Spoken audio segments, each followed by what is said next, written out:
Oke, bismillahirrahmanirrahim.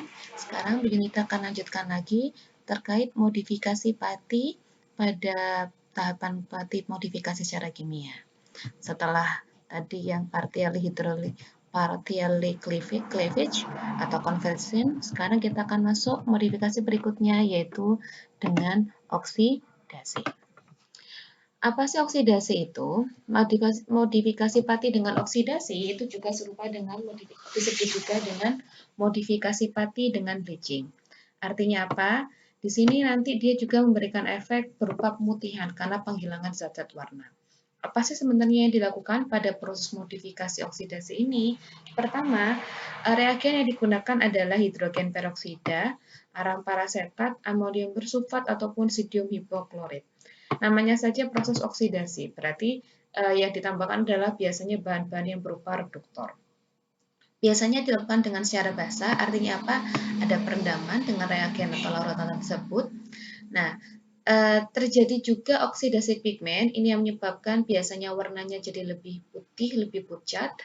Kemudian ini, komponen yang dioksidasi selain pigmennya ialah gugus hidroksilnya. Seperti yang kita ketahui bahwa pada glukosa itu gugus ujungnya adalah alkohol, gugus hidroksil. Ketika ada para reduktor ini, uh, ya para sorry, uh, yang teroksidasi adalah si ininya, yang teroksidasi adalah hidroksilnya. Ketika ada reagen-reagen ini, maka hidroksil ini akan berubah menjadi asam karboksilat dan juga karbonil. Jadi bisa berupa asam karboksilat atau juga nanti akan berubah menjadi karbonil atau COH. Nah, jadi ini reaksinya yang terjadi. Jadi di ujung kalau yang sebelumnya tadi kan cross linking ataupun substitusi itu kan ikatan hidrogennya yang diganti dengan ikatan cross linking diganti dengan X ataupun tadi diasetilasi atau ditutup tadi dengan suatu senyawa lainnya. Nah, kalau yang ini dia dioksidasi, hidrogennya diubah menjadi COH ataupun CO.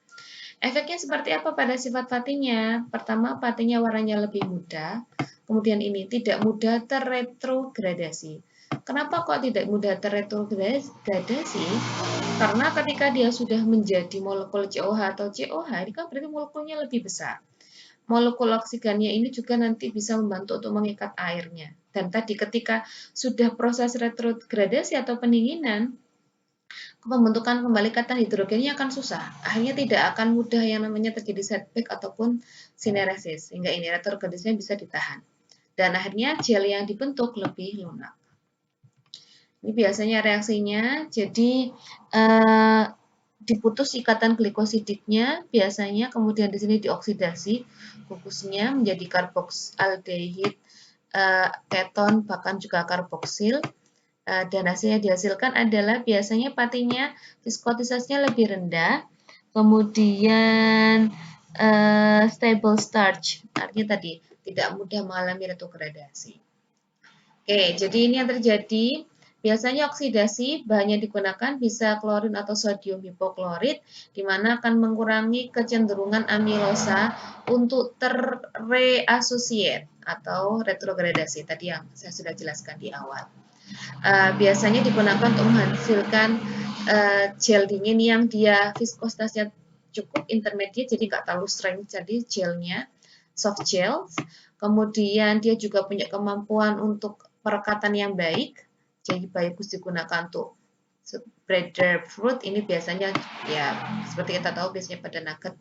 Kemudian juga bagus untuk permen. Kenapa? Karena mudah mengering, terus kemudian juga better clarity karena warnanya juga berubah, longer shelf life, and better taste dibandingkan dengan kalau dipakai yang pati yang di partially cleavage atau acid thin counterpart. Oke, jadi bisa disebut sebagai oxidized starch ataupun bleaching starch, di mana memang salah satu fungsinya adalah untuk meremove color tadi dari pigmen ataupun by destroying or microorganism. Biasanya ditambahkan reagennya adalah sekitar 0,5. Oke, tadi cross linking sudah, kemudian substitusi sudah, partial hydrolyze sudah, kemudian juga sudah oksidasi. Itu adalah contoh-contoh dari modifikasi pati secara kimia. Sekarang kita akan masuk modifikasi pati yang secara fisika. Jadi kalau secara fisika biasanya kita akan bermain dengan air, dengan radiasi ataupun reaksi mekanikal lainnya. Sama, pasti semuanya untuk peningkatan tekstur dan juga kestabilan. Dapat digunakan tunggal, jadi ada satu pati biasanya hanya mengalami modifikasi secara fisika ataupun modifikasi secara kimia saja, ataupun both. Jadi bisa bergandengan. Jadi satu pati itu bisa mengalami modifikasi fisika ataupun secara kimia secara dalam satu pati itu. Bisa bergantian tapi pasti biasanya prosesnya. Oke, apa saja sih proses modifikasi secara fisika? Yang pertama sebenarnya adalah modifikasi aliran, starch flow. Jadi sederhananya adalah dengan cara dikeringkan sehingga mengurangi kadar airnya. Jadi banyak sebenarnya pati itu yang dimodifikasi dengan lebih dikeringkan atau dikurangi kadar airnya. Biasanya digunakan sebagai diluent atau bulking agent ataupun moisture absorption agent. Biasanya banyak dipakai untuk food powder. Ataupun pada casting gel. Jadi contohnya ini, baking powder itu ternyata tidak semuanya adalah tahu baking powder kan ya. NaCO3 itu ternyata tidak semuanya NaCO3 isinya baking powder ini, tapi ternyata ada isinya cornstarch 15-40%. Kenapa ini perlu? Karena ini harus melindungi baking powdernya sehingga tidak menjadi moist, yang mana nanti kalau baking powder jadi moist, dia sudah lepas dulu kemampuan untuk melepaskan CO2-nya sebelum dimasukkan ke adonan mozzarella. Disitulah perlu adanya starch sebagai bagian pengisi, yang mana dia harus punya properti bahwa dia juga harus kering, sehingga tidak sampai menyebabkan moist ini tadi. Makanya ini ada pertama adalah dengan cara pengeringan, itu modifikasi paling sederhana secara fisika. Oke, jadi ini juga memang starch flow itu improve by adding an agent. Biasanya selain dikeringkan juga bisa ditambahkan trikalsium fosfat untuk coating starch granulanya.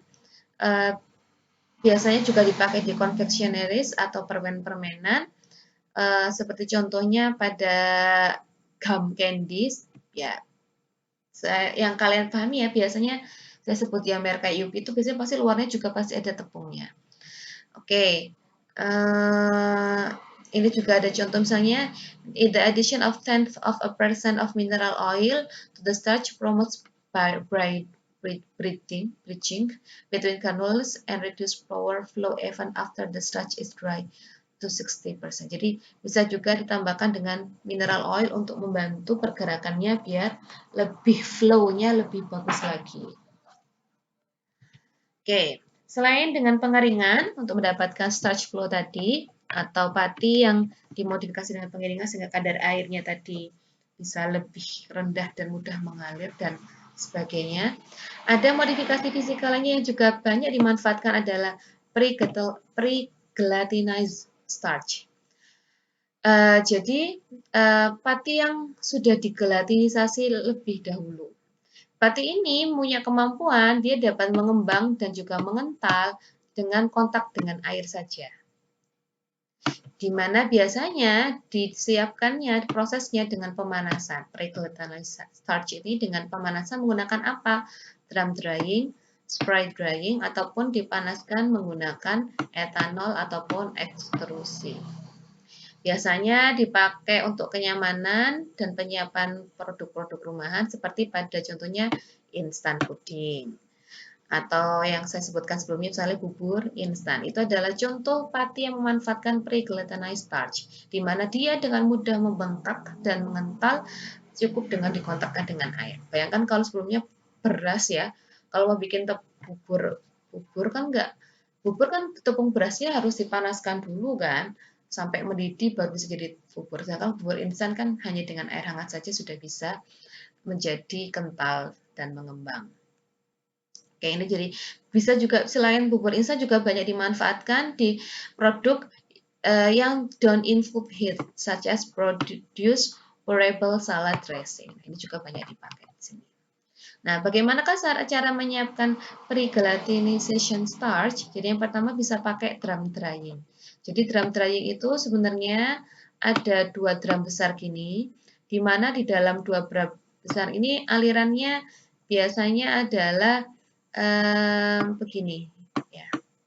Jadi ini arah alirannya berbeda, satu ke kanan, satu ke kiri. Di mana di dalamnya ini sudah dialirkan koil pemanas dari boiler sehingga permukaannya ini panas ya. Permukaannya ini panas sekali. Nah, di atas permukaan yang panas ini kemudian kita nanti tuangkan starch slurry. Jadi ke dalam hot drum, kemudian di sininya nanti ada pisau. Pisau ini kan dia dituangkan nih adonannya. Ketika dituangkan adonannya, maka adonannya akan jadi kerak kering, anggaplah jadi kayak opak atau sebagainya, keripik di sini di scraping, dipotong sehingga nanti di sini ditampunglah si tepungnya tadi yang sudah atau keraknya tadi yang sudah kering. Karena tepung atau kerak keringnya ini kemudian yang dihaluskan, ya inilah yang disebut sebagai pre-gelatinized starch di situ. Nah, apa sih karakternya seperti patinya di sini? Pasti di sini. Biasanya less viscosity, less glossy, less smooth paste. Jadi memang mudah untuk dijadikan lagi bentuk pasta lagi, tapi memang hasilnya pastanya biasanya lebih encer ya. Saya gak usah bertanya ya, kalian bikin bubur instan, yang satu alami, bukan alami maksudnya dari yang pati termodifikasi, modifikasi dalam ini sudah diolah ya dengan fisika tadi, dengan drum dryer ini, pasti tekstur buburnya tidak bisa sekental, seviskus yang kalian kalau pakai tepung beras yang kalian masak dari raw, dari native starch gitu ya. Nah, ada poin negatif dan juga poin positifnya. Poin negatifnya pasti drum drying ini karena proses pemanasan dan cukup banyak kontak panas tadi, biasanya destroy starch granula sehingga pasti loss of viscosity-nya cukup besar. Tapi positifnya apa? Ini sangat low cost. Jadi memang murah meriah dan banyak dimanfaatkan teknologi ini. Kemudian juga untuk mendapatkan ini slow to hydrate paste untuk mendapatkan to make large particle used in texturizing starch. Jadi gampang untuk dehidrasi. Banyak dipakai untuk cookies filling, topping, karena untuk mengontrol build out pada oven dan juga untuk ini pulpy fruity texture bisa dipakai. Selain bubur instan tadi. Cara lainnya lagi untuk dapat pre-gelatinization starch adalah dengan ekstrusi.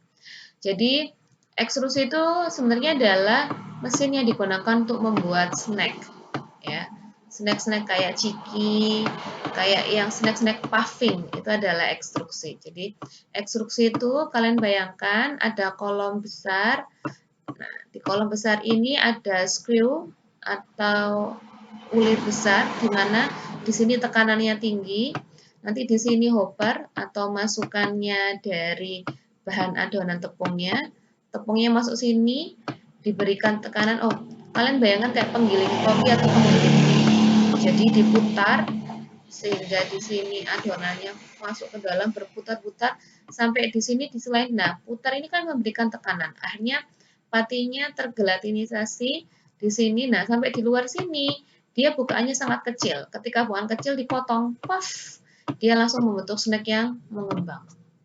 Nah, ini adalah contoh juga proses ekstrusi yang menghasilkan pati pre-gelatinized. Jadi dia di sini sama.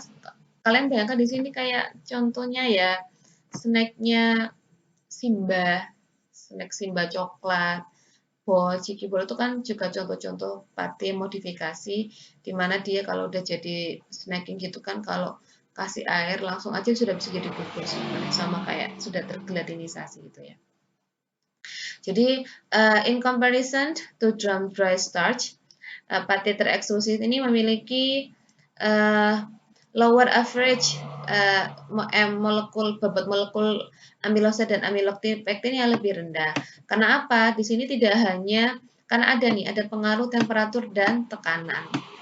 Nah, kalau yang di sini drum dryer kan tidak ada pengaruh tekanan, kita ada tekanan, makanya biasanya tekstur yang dihasilkan lebih lebih kecil lagi, lebih sangat encer lagi.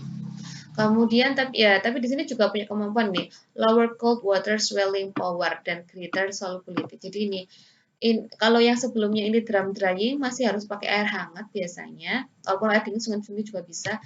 Kalau ekstrusi produknya pakai air dingin aja langsung bisa sampai larut gitu. Jadi nggak perlu hangat pun sudah lebih mudah lower cold water swelling power ini dia. Oke, ini saya jelaskan penggunaannya seperti apa. Pati praglutanisasi ini biasanya dipakai untuk low fat salad dressing, high solid filling, ini kayak fla itu biasanya pakai, bakery filling, dry mix dan sebagainya.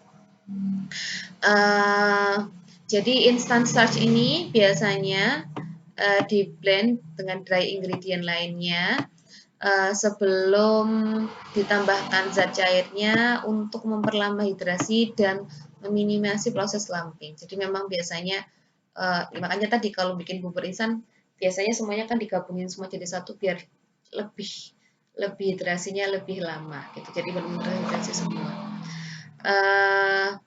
Formulation with little sugar or other dry ingredients, starch are agglomerated to facilitate dispersion. Jadi biasanya dalam penggunaannya biasanya diaglomerasi sehingga tercampur secara merata.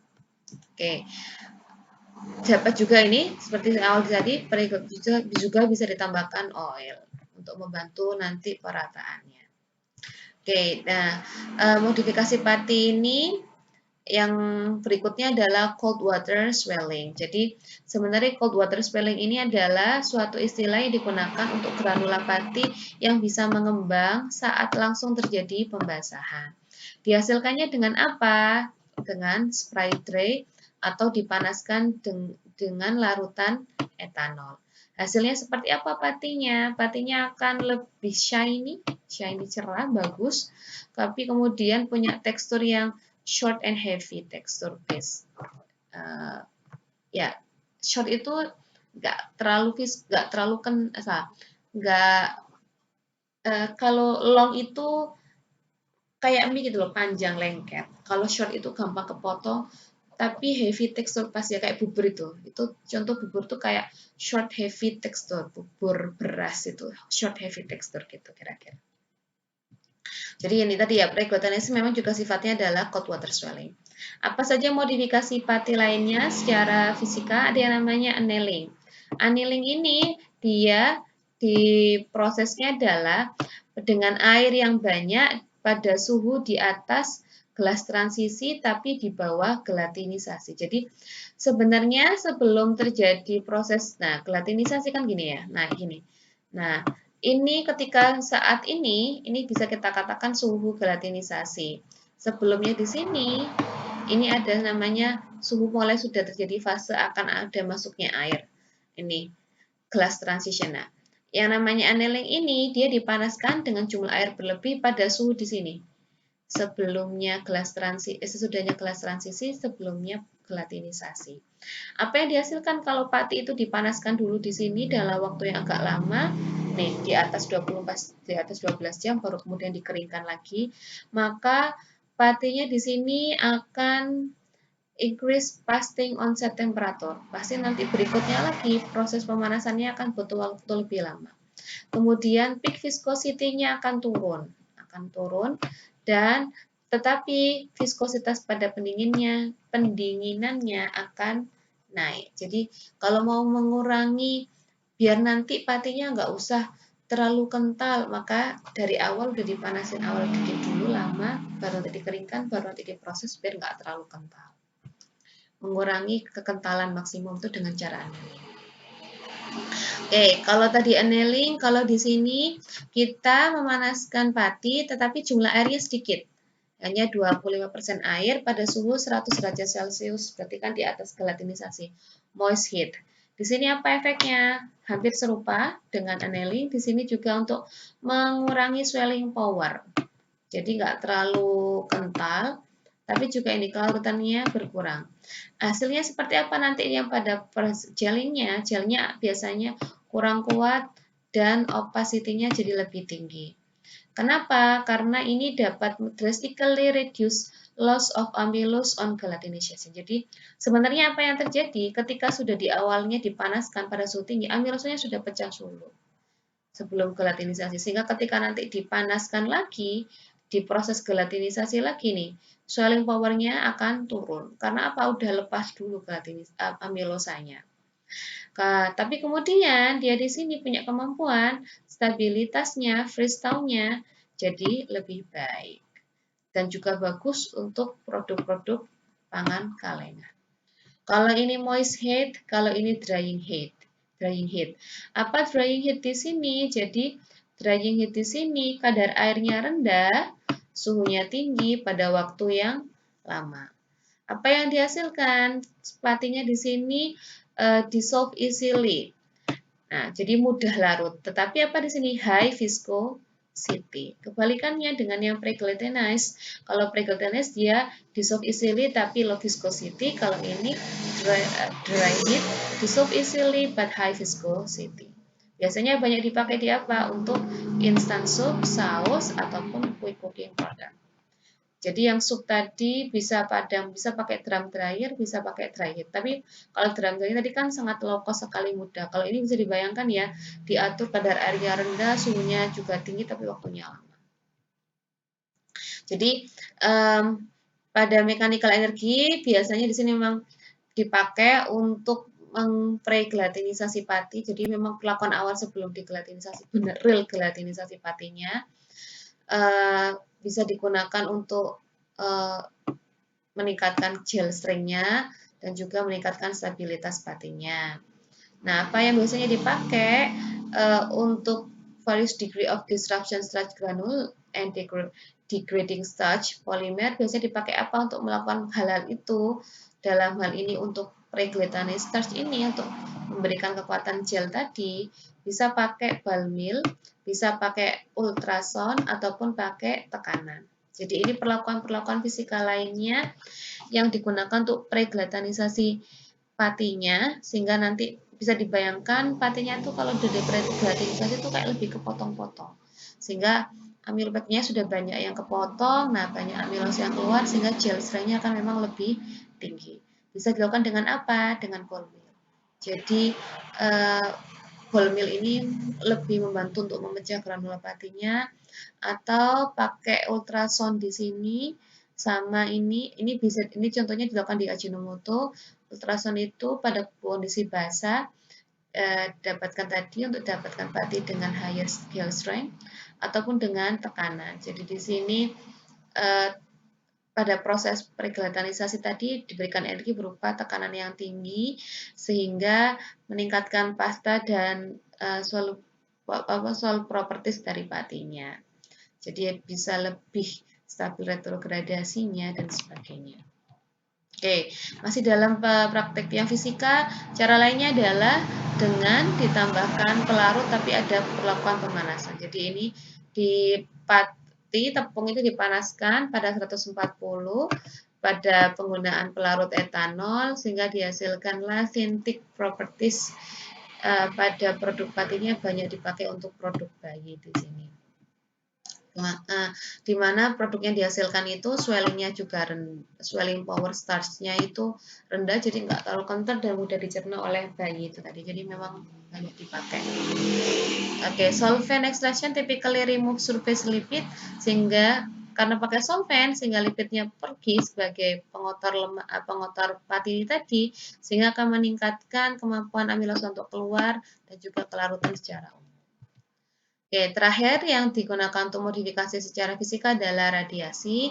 Ya, radiasi di sini ya dipengaruhi panjang gelombang dan dosisnya. Intinya nanti penggunaannya untuk meningkatkan suhu gelatinisasi, meningkatkan stabilitas. Tapi kalau ini dilakukan, maka biasanya viskositasnya turun, swelling power-nya turun. Dia lebih mudah terserang enzim, juga dapat digunakan sebagai awalan untuk melakukan modifikasi secara kimia. Biasanya dipakai, di contohnya microwaving pati dengan kadar air 10-40% dengan lambda dengan hash 2450 microhash 20 detik 300 second dapat meningkatkan kemampuan reologi dan stabilitas serta kelarutan dengan air panas. Jadi menghasilkan pati yang higher swelling temperature, dia memang suhu tinggi baru bisa diolah, tapi kemudian viskositasnya rendah dan dia ini increase enzyme susceptibility, nggak mudah hancur karena enzim biasanya. Kalau radiasi memang lebih banyak dipakainya untuk enzim. Oke, kira-kira itu sebelum penjelasan terkait modifikasi batis secara fisika, nanti kita lanjut secara enzim di berikutnya. Terima kasih.